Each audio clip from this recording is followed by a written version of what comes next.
يا نفس إن لم تظفري لا تجزعي.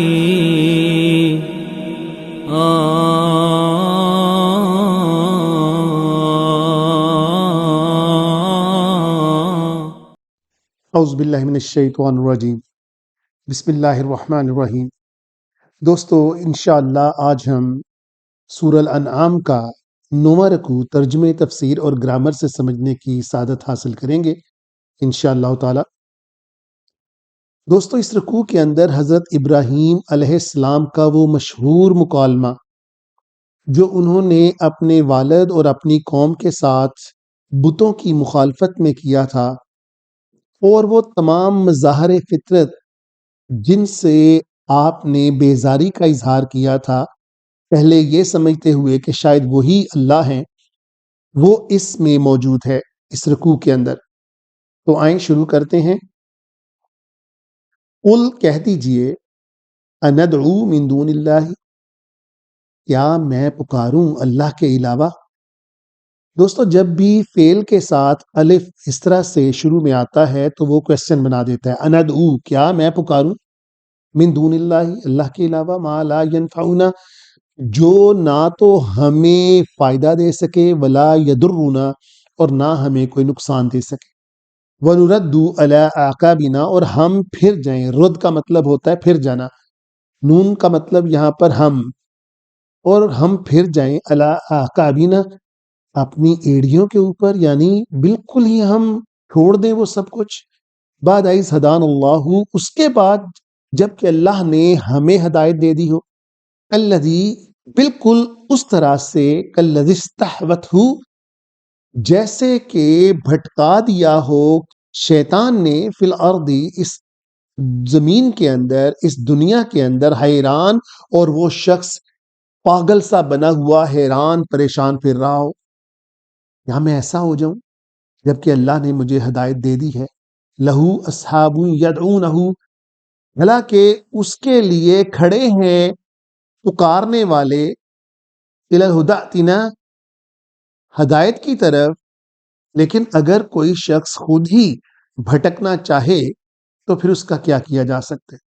قل کہہ دیجئے، انا ہدی اللہ، بے شک ہدایت تو اللہ ہی کی ہے. هو الہدی، جس کو وہ ہدایت دے، یعنی ہدایت تو اسی اللہ کی طرف سے ہی آنی ہے. وہ امرنا، اور ہمیں حکم دیا جاتا ہے، لنسلم، کہ ہم اپنے آپ کو تسلیم خم کریں. کس کے سامنے؟ لرب العالمین، اللہ کے سامنے. وَأَنْ أَقِيمُ الصَّلَاةَ، اور یہ کہ میں قائم کروں نماز کو، وَاتَّقُوهُ، اور پرہیزگاری اختیار کروں. وَهُوَ الَّذِي، وہی اللہ ہے، الیہ تحشرون، جس کی طرف ہمیں جمع کیا جائے گا، جس کی طرف حشر برپا کیا جائے گا. وَهُوَ الَّذِي خَلَقَ السَّمَاوَاتِ وَالْأَرْضَ، وہی اللہ ہے جس نے تخلیق کیا تمام آسمانوں کو اور اس دنیا کو، بالحق، حق کے ساتھ. وَيَوْمَ يَقُولُ كُن فَيَكُونُ، اور اس دن وہ کہہ دے گا کہ کن فیکون، ہو جا، تو وہ ہو جائے گا، یعنی حشر برپا ہو جائے گا. قولہ الحق، اور اس کا قول حق ہے، اس میں کوئی شک مت کرنا کہ پتہ نہیں آخرت آئے گی کہ نہیں آئے گی. اس کا قول ہے تو ہو کر رہے گا. وَلَهُ الْمُلْكُ، اسی کی حکومت ہے، اسی کی بادشاہی ہے. یوم، اس دن، ینفخ، جب نفخ کیا جائے گا، جب پھونکا جائے گا، فی الصور، اس سور کے اندر. دوستو حدیث مبارکہ سے یہ ثابت ہوتا ہے کہ اللہ تعالیٰ نے حضرت اسرافیل علیہ السلام کو صرف اسی مقصد کے لیے پیدا کیا ہے کہ وہ قیامت کے دن سور پھونکیں گے، اور یہ سور 3 دفعہ پھونکا جائے گا. اس سور کی جو پیمائش ہے وہ زمین سے آسمانوں کے برابر ہے، اور جب یہ سور پھونکا جائے گا تو دوستو سٹیپ بائی سٹیپ ہر چیز مردہ ہوتی جائے گی. پہلے مرحلے میں، دوسرے مرحلے میں پھر ان کو باسط دی جائے گی، اٹھا دیا جائے گا، اور پھر ان کو ختم کر دیا جائے گا. یہ 3 مرحلے ہوں گے. اس کی تفصیل ہم پھر کسی وقت بیان کریں گے، ابھی اس کے لیے وقت نہیں ہے. آگے چلتے ہیں. عالم الغیبی، وہ جاننے والے ہیں تمام غیب کے، وہ شہادہ، اور تمام گواہیوں کے. وہو الحکیم الخبیر، اور وہی حکیم ہے، وہی خبیر ہے، وہی جاننے والے ہیں۔ اب دوستو یہ وہ والا واقعہ جو حضرت ابراہیم علیہ السلام کا ہے وہ آ رہا ہے۔ وَإِذْ قَالَ، جب کہا ابراہیم علیہ السلام نے لِأَبِيهِ اپنے والد سے، آزر سے۔ اب دوستو ان کے والد کا نام آزر نہیں تھا، ان کے والد کا نام تھا تارخ، لیکن وہ آزر نامی بت کے متولی تھے، لہٰذا اس کے حوالے سے ان کا نام بھی آزر ہی پڑ گیا۔ اتتخذوا، کیا تم بناتے ہو، اصنامن آلہتن، ان بتوں کو، صنم بت کو کہتے ہیں، اسنام اس کی جمع، آلہہ اپنا معبود بناتے ہو۔ انی اراک وقومک، میں دیکھتا ہوں آپ اور آپ کی قوم، فی ضلال مبین، یہ مکمل طور پر واضح طور پر بھٹکے ہوئے ہیں۔ وکذالک، اور اس طرح سے نوری، ہم نے دکھایا ابراہیم علیہ السلام کو ملکوت السماوات والارض، کیا دکھایا؟ مخلوقات کو دکھایا، مشاہدہ کروایا۔ یہ اللہ تعالیٰ نے کون سی مخلوقات کا مشاہدہ کروایا حضرت ابراہیم علیہ السلام کو؟ یہ آگے بیان کیا جا رہا ہے۔ فلما جنہ، جب چھا گیا، جنہ کا مطلب چھا گیا، علیہ اس کے اوپر، اللیل رات چھا گئی، رأى کوكبا اور ستارے نکل آئے، انہوں نے دیکھا ستاروں کو، را کا مطلب دیکھنا ہوتا ہے۔ قالا، تو وہ بولے، ھذا ربی، یہ ہے میرے رب۔ فلما افلا، جب وہ غروب ہو گئے، قال لا احب الآفلین، میں تو غروب ہونے والوں سے محبت نہیں رکھتا، یعنی آپ نے کہا کہ میرا رب کیسے ہو سکتا ہے کہ غروب ہو جائے۔ فلما رأى القمر، جب انہوں نے دیکھا چاند کو، بازغاً چمکتا ہوا، قال ھذا ربی، تو کہنے لگے شاید یہ ہے میرا رب۔ فلما افلا، جب وہ بھی چھپ گیا، جب وہ بھی غروب ہو گیا، قال، تو وہ بولے، لئن لم یہدنی ربی لأکونن من القوم الضالین، اگر میرے رب نے میری رہنمائی نہ کی، لم کا مطلب نیگیٹو، نو، یہدنی میری رہنمائی، ربی میرے رب نے، لأکونن تو میں ہو جاؤں گا، من القوم الضالین اس کے اندر بھٹکی ہوئی قوم کے اندر شامل ہو جاؤں گا۔ یعنی حضرت ابراہیم علیہ السلام کو اس وقت تک سمجھ نہیں آ رہا تھا۔ فلما رأى الشمس بازغة، اور جب دیکھا سورج کو چمکتا دھمکتا، قالا تو کہنے لگے، ھذا ربی، یہ ہے میرا رب، ھذا اکبر، یہ اکبر ہے، یہ بڑا ہے۔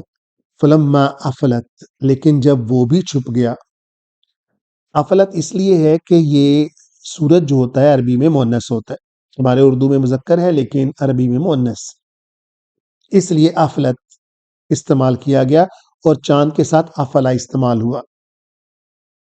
قالا، تو وہ بولے، یا قومی، اے میری قوم، انی بریء مما تشرکون، میں تو اپنے آپ کو بری الذمہ کرتا ہوں جن جن چیزوں میں تم شرک کرتے ہو، یعنی تم نے کن کن چیزوں کو اپنا معبود بنایا ہوا ہے۔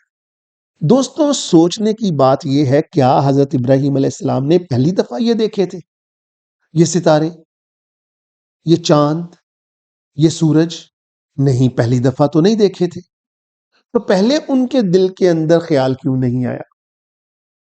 دوستو یہ ایک بہت بڑا مسئلہ ہے جس کو ہم سب کو سمجھنے کی ضرورت ہے۔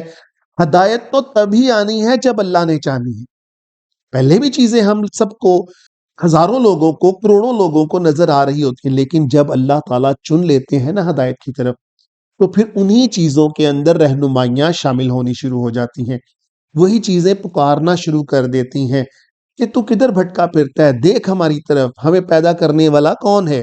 تو اس وقت بھی حضرت ابراہیم علیہ السلام کو وہ چیزوں نے اٹریکٹ کر لیا تھا، کیونکہ اب وہ وقت آ چکا تھا جب اللہ تعالیٰ نے ان کو چن لیا تھا اور ان کو اپنی مخلوقات کا مطالعہ کروانا شروع کیا۔ یعنی تم جن لوگوں کو، جس کو یہ قوم جو ہے وہ پرستش جن کی کرتی رہتی ہے مختلف طریقوں کے ساتھ، یہ تو میری مخلوقات ہیں۔ اور اس وقت جب حضرت ابراہیم علیہ السلام بہت ہی چھوٹے تھے، دیکھیں اس وقت اللہ نے ان کو ہدایت دی۔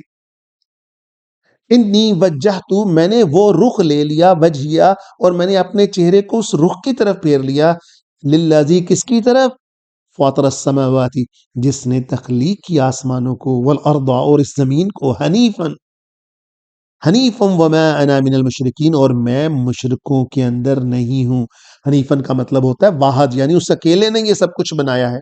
وحاجہ قومہ، تو لگے بحث مباحثہ کرنے لگے اللہ کی خاطر اپنی قوم سے جھگڑنے کے لیے۔ وہ قالا، وہ بولے، تحاجونی فی اللہ، تم میرے ساتھ جھگڑتے ہو اللہ کے معاملے میں، وقد ہدانی، جبکہ اس نے مجھے ہدایت دکھا دی، واضح کر دی، ولا اخاف ما تشرکون، میں ان سے خوف نہیں کھاتا جن کے ساتھ تم شرک کرتے ہو بھی، یعنی جن تمام چیزوں کے ساتھ۔ الا ان یشاء ربی شیئا، ما سوائے جب تک کہ میرے رب کی کوئی مرضی شامل نہ ہو کسی چیز کے اندر، میں نہیں کھاتا خوف تم لوگوں سے۔ وسع ربی کل شیء، اور اللہ کا علم جو ہے، علماً، وہ سب سے وسیع ہے۔ افلا تتذکرون، توجہ دو، کیا ہو گیا ہے کہ تم توجہ نہیں کرتے؟ وکیف اخاف ما اشرکتم، میں کیسے خوف کھاؤں ان چیزوں سے جس کے ساتھ تم شرک کرتے ہو، ولا تخافون انکم اشرکتم، اور تم نہیں خوف کھاتے ہو جبکہ تم شرک کر رہے ہو کس کے ساتھ؟ اللہ کے ساتھ، باللہ ما لم ينزل به علیکم سلطانہ، حالانکہ تمہارے اوپر اس بارے میں تو کوئی دلیل بھی نازل نہیں ہوئی، ما لم ينزل، کوئی نہیں نازل ہوئی، بہی اس کے بارے میں، علیکم تمہارے اوپر، سلطانہ، کوئی بھی دلیل۔ فأی الفریقین احق بالامن، تو سن لو، ایو کا مطلب کوئی بھی، فریقین اس دو فریقوں میں سے، یعنی ایک طرف تو اکیلے حضرت ابراہیم علیہ السلام تھے اور دوسری طرف تمام قوم۔ ابراہیم علیہ السلام نے اپنے آپ کو ان کے اکیلے نے ان کے مد مقابل رکھ کر ایک فریق بنا لیا تھا۔ جب اللہ طاقت دیتے ہیں تو دیکھو ایک بھی سب کے اوپر بھاری ہوتا ہے۔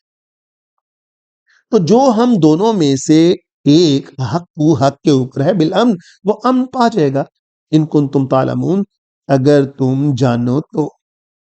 الذین آمنوا، اور وہ لوگ جو ایمان لائے، ولم یلبسوا، اور جنہوں نے مکس اپ نہیں کیا، گڑبڑ نہیں کیا، ایمانہم، اپنے ایمان کو، بظلم، کس کے ساتھ؟ ظلم کے ساتھ۔ جو بھی ہدایت نہیں وہ ظلم ہے، جو بھی اللہ کا رستہ نہیں وہ ظلم ہے۔ اولئک لہم الامن، ان کے لیے ہے امن، وہم مہتدون، اور اللہ کی گارنٹی کہ وہ ہدایت یافتہ ہیں۔ دوستو بہت خوبصورت رکوع تھا۔ اللہ تعالی ہمیں ہدایت کی ہر وقت تلاش کے اندر رکھیں اور ہدایت عطا فرمائیں، اور ہمیں گمراہوں کے اندر بھٹکتا ہوا نہ چھوڑ دیں۔ وآخر الدعوانا ان الحمدللہ رب العالمین۔ يا نفس إن لم تظفري لا تجزعي